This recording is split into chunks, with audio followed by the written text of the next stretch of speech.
協會嘅呢，就係何善恩冇嚟到嘅，咁所以呢，呢場賽事5位嘅運動員。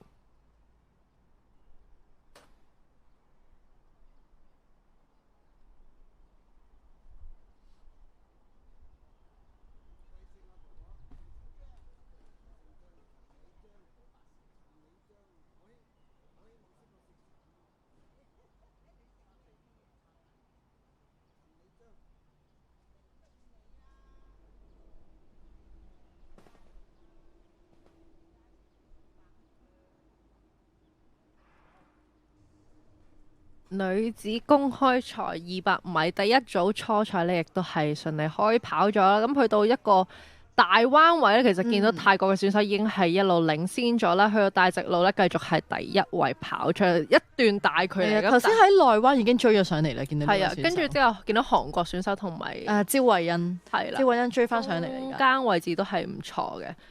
咁頭先我哋都有講到，就係即係頭3位都會係可以順利去到決賽啦。咁所以其實唔需要話即係可能衝到太快嘅，但係25秒12咧，亦都係佢成績上唔錯嘅成績啊。都幾快㗎啦呢個時間。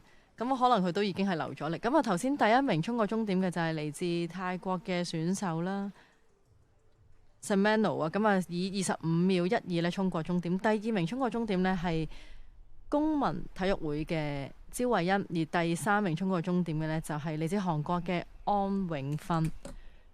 咁啊，見到其實佢出彎嘅時候呢，係喺內彎已經追咗上嚟啦。咁啊，都遙遙領先大概3-4個身位。